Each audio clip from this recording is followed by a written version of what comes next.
Hello and welcome to Voice Memos from Dusty. I am your host, Dusty Heggie, but you already know that because it's literally in the name. It's in the name. It's in the name. I'm a discipleship first business consultant, and I work with authors, with Christian thought leaders, and ministry minded business owners. And I do not normally do a full fancy introduction. I know you're thinking to yourself, wow, that was so fancy, Dusty. You're welcome.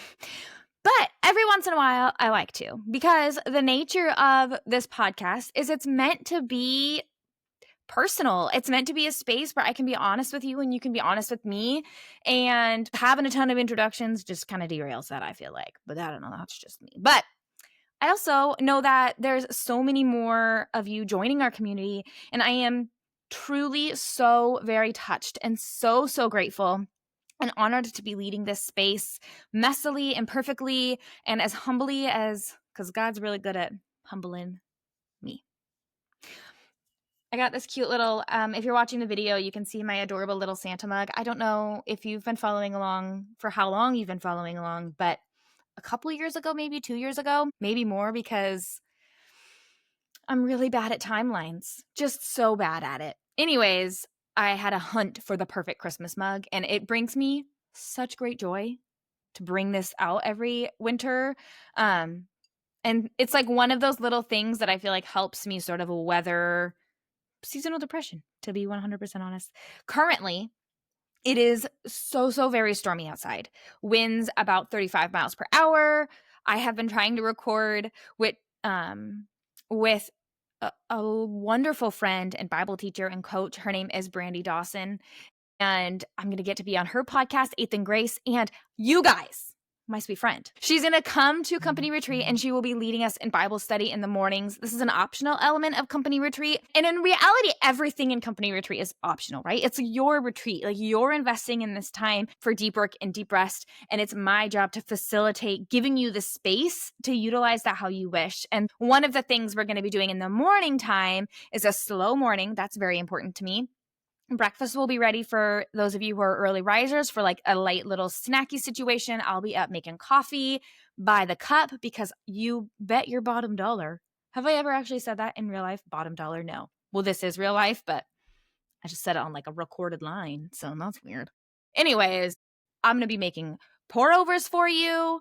It's going to be made to order coffee in our darling Airbnb. And I'm so excited to see the vision that I have been dreaming of this retreat for 8 years. Well, by the time the retreat comes in March of 2026, it will have been 8 years, which is blowing me away. And Brandy actually mentioned, and I'm sure we'll talk about it when she gets to come on the show and I get to come on her show, but I'm going to mention it here. She mentioned that 8 is a number that symbolizes new beginnings. Like if 7 is completion, 8 is new beginnings. And it's really blowing my mind a little bit when she shared that with me, that I tried to host Company Retreat this past October, like this year of 2025, and it didn't go right. Like, and I've been honest about that journey and shared a lot of the things that I learned, and I didn't handle the marketing side of that very well. I didn't give you guys enough time to make a decision about whether it was a good fit or not, which is an incredible lesson to take as a business owner. Know that right now, more than ever before, people are very slow to make buying decisions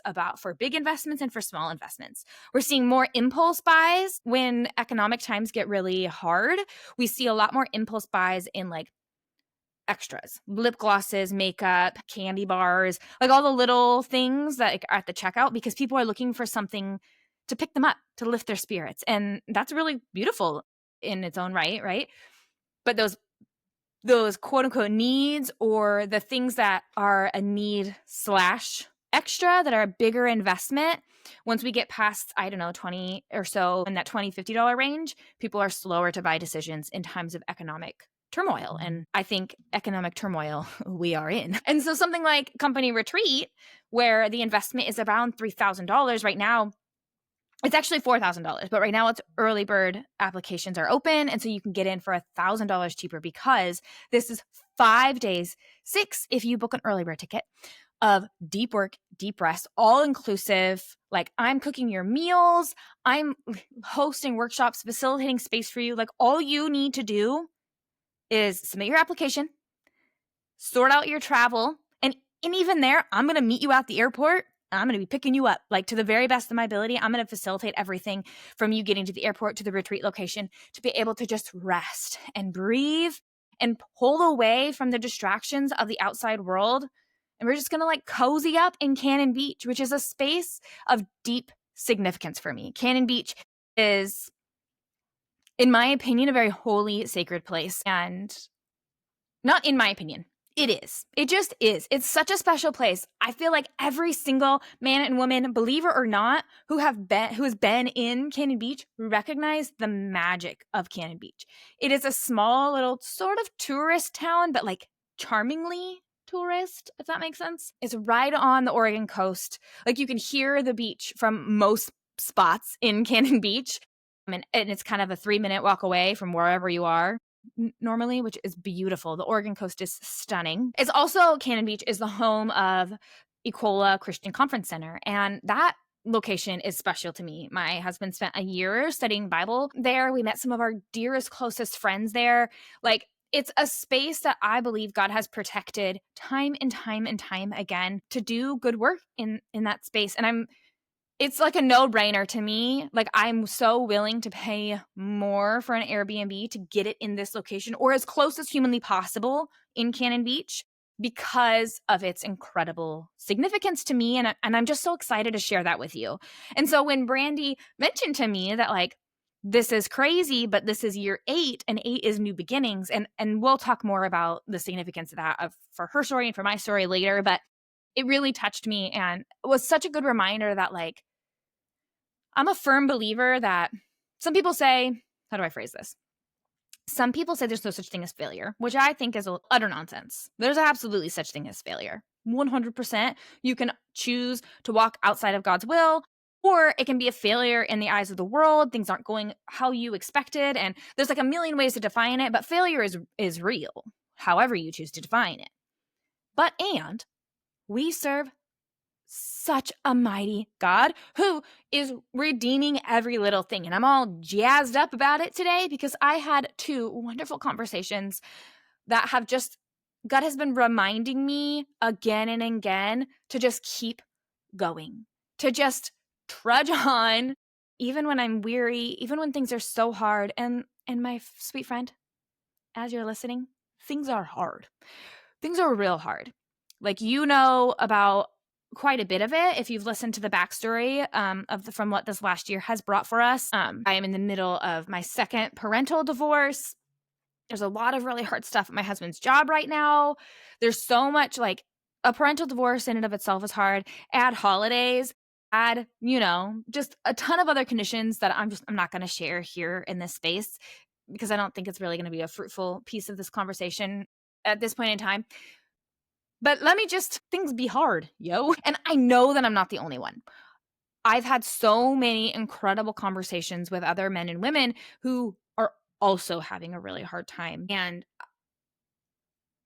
I guess I just want to say that our God is so good. Like, time and time again, he has reminded me of his presence. He has provided opportunities I didn't think otherwise would be possible. Or he's shown me that even when something is a failure in this time, that he's shutting something down, that doesn't mean it's done forever. And I think Company Retreat is a good example of that. And by his grace alone, I feel very confident that I know, like, it's happening this March. It's happening. I'm still like, it's happening, you guys.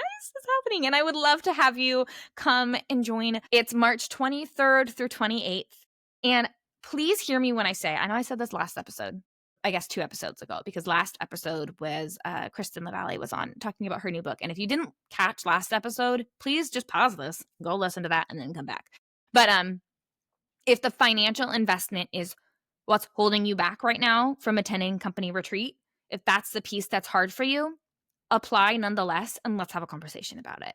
Because I fully believe that this retreat is too important to ignore. So if it's tugging on your heart, if you've prayed through it and you're like, this is something I want to attend this year, but that finances piece is what's holding you back, please just talk to me, and I will do everything within my power to help you and support you and get you on the Oregon coast, get you in the room at Company Retreat, because I believe in it so very much. And I'm so flippin' excited I'm so excited, my friend. I'm so excited. Like, I need a new adjective to describe my excitement because I'm very excited. Anyways. Okay, so hard pivot to a new conversation. Normally I have a wonderful little transition for you, but I don't right now. But I posted something on Threads, I don't know, a handful of days ago, a week ago, maybe more, about how when you repost your own post, like say you post something on feeds on Instagram and you post it to your stories, how it tanks your views for your stories. It does. It's just kind of a fact of the matter. Some people had other opinions otherwise, and everybody's stats and metrics are going to look a little different, right? But 9 times out of 10, it just does. And the conversations, though, within that thread, it really took off. I don't know, like, what's the metric when people say something is viral? Like, I want to know, like, is there a standard? And there's a set amount of years that are attached to the words like antique or vintage, right? Is there a standard for viral? What do you mean by viral? Viral for you or viral for me? Anyways, whatever. It took off is what I'm trying to get at. And but the conversations around it have been really interesting to me because some people feel like, oh, if you're not willing to reshare, if you're so concerned about the views, why are you there anyways? That's a vanity metric. It doesn't matter. I don't think that's the whole truth. Or some people say they're really, really optimizing it for views because they understand that views do matter. And then they're not reposting anything ever. And it's very strategic and everything is very quote unquote by the book, whatever the book says at that given day, right? And I think the answer in reality is somewhere in the middle. And I'm always going to arm you practically with the strategies that I see that are working, with simple foundational tools to help kind of increase your impact, increase your enjoyment in whatever platform you're utilizing to share your content. And not even just like in a social media perspective, but like from a CRM perspective or an email marketing perspective, right? There's certain strategic foundations you can put in place to not only get your message out to the right people, but also to increase your own enjoyment of being in that place. Because if you don't like being in the place, you're not going to be there. Like, obviously, because if it's not fun, you're not going to follow through either at all or as well as you would have if it was fun for you. And then you're not going to see that impact. And then like, it's just this, no strategy is going to be effective if you hate the strategy, because you're not going to implement the strategy. Messy, unoptimized action is always better than inaction, 100% of the time.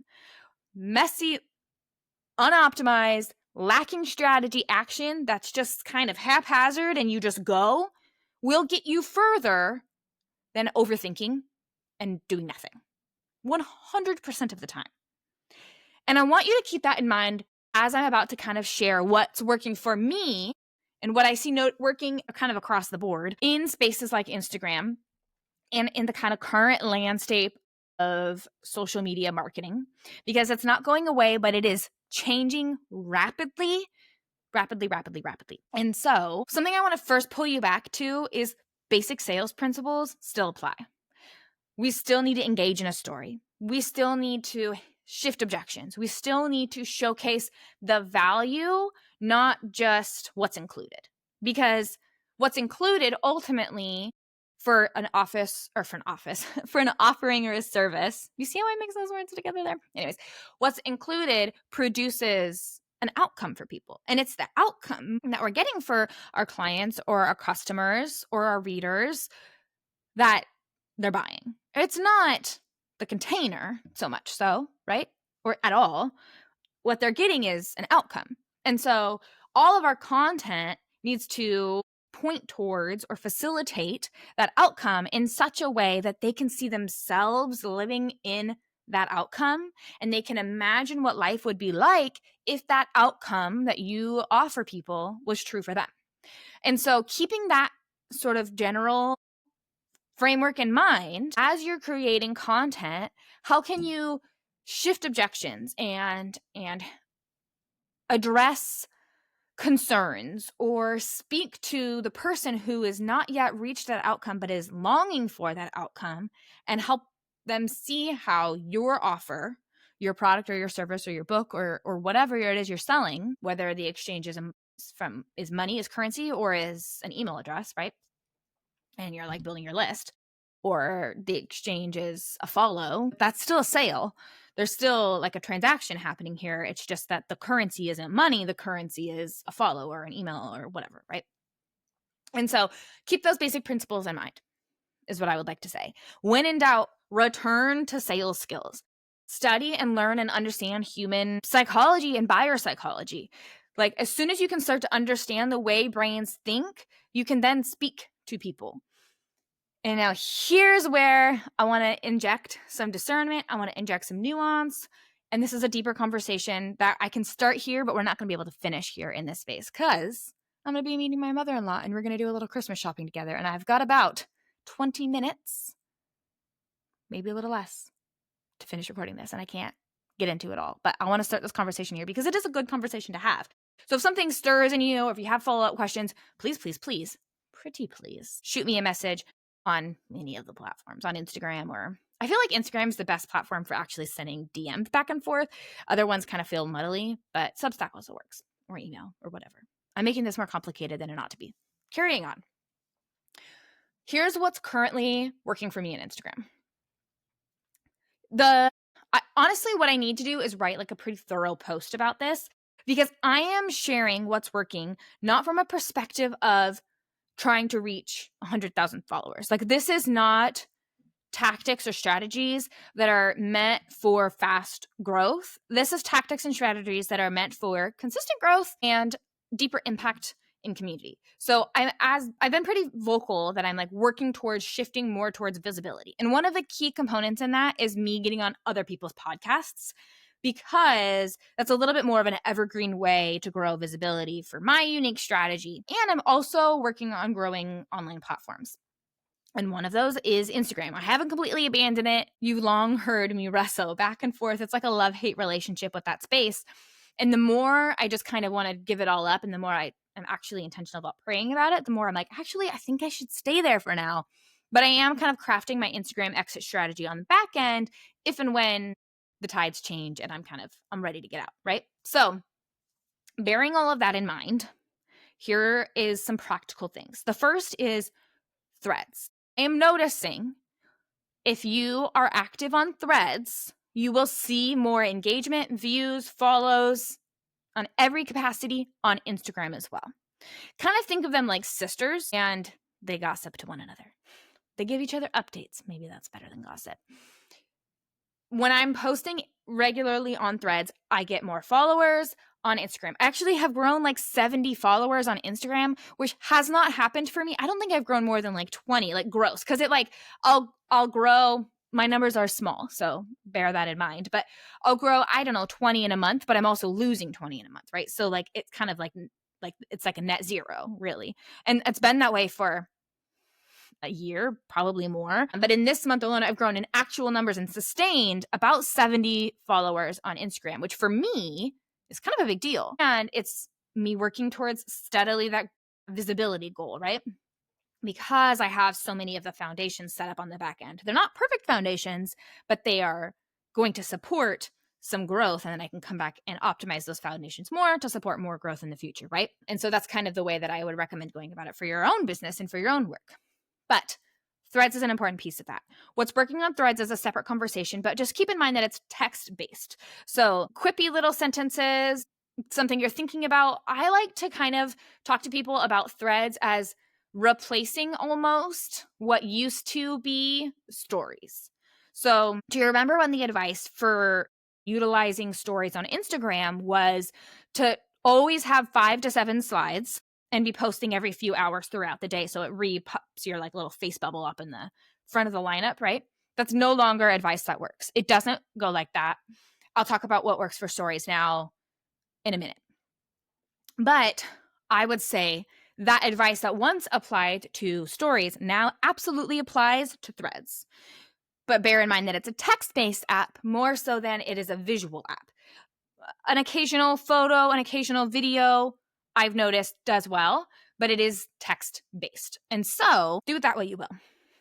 Rather than, for a lot of people, that feels more freeing and easy. For some people who have really leaned into Instagram over the years and have kind of cultivated habits and routines and rhythms that support creating for Instagram, we have to shift the way that we're thinking. And that's a hard shift to go from very visual to text-based. And I understand that. And I think that's something that I can dig into deeper if that's something that you guys would like, because I have found some ways to kind of build that muscle again in a way that doesn't like crush me. The other thing that I will say that I really love about Threads is you can schedule out Threads in app up to several days in advance, and it doesn't impact the stats, I have found. So a lot of times I'll sit down and I'll think of a bunch of one-liners, or I'll look through my notes app and be encouraged or reminded of something. Something I do a lot is pull from the copy on my website and put it on Threads. Like, you've spent so much time thinking through and praying through the copy on your website. That copy can be used in Instagram posts, in Reels, in feed posts, in carousels, on Threads, in Substack. It can be an entire post on Substack. Like, get your bang for your buck when it comes to your copy on your website, because you spent so much time writing those words. Put it in all of the places, right? And so that's something that I'll do. But what I'll do is I'll set a timer, or I'll just say, okay, for the next 30 minutes, or like while the kids are watching a show, I'll sit on the couch and I'll schedule out a ton of threads, and they kind of work for me quietly on the back end. And then in the evening, I'll sit for 30 minutes or so and reply, because if you reply, it will continue to grow in views and in responses. The other thing I will say is, if you start to implement using Threads, know that it will take a couple of days, maybe weeks, before things start to catch. And once they do, it's like a snowball effect. So with all new social media platforms, remember, like, it's a snowball effect, right? Like, give it a little time and it will work for you. I can almost guarantee it, if you want it to.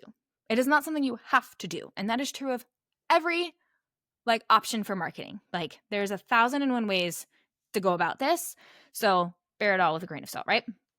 Now, for Instagram stories, think about it more like you might think about an email list, because people are opting in to watch your Instagram stories. It's not something that's going to grow any visibility. So everything on your Instagram stories are for people who already know you, probably already like you, and are like, you're deepening a relationship on Instagram stories. Whereas on feed posts and on Threads, it's more about visibility. It's absolutely also about nurturing your community, but it's going to always kind of have an underlying goal of visibility and reach, right? Whereas stories is more close-knit.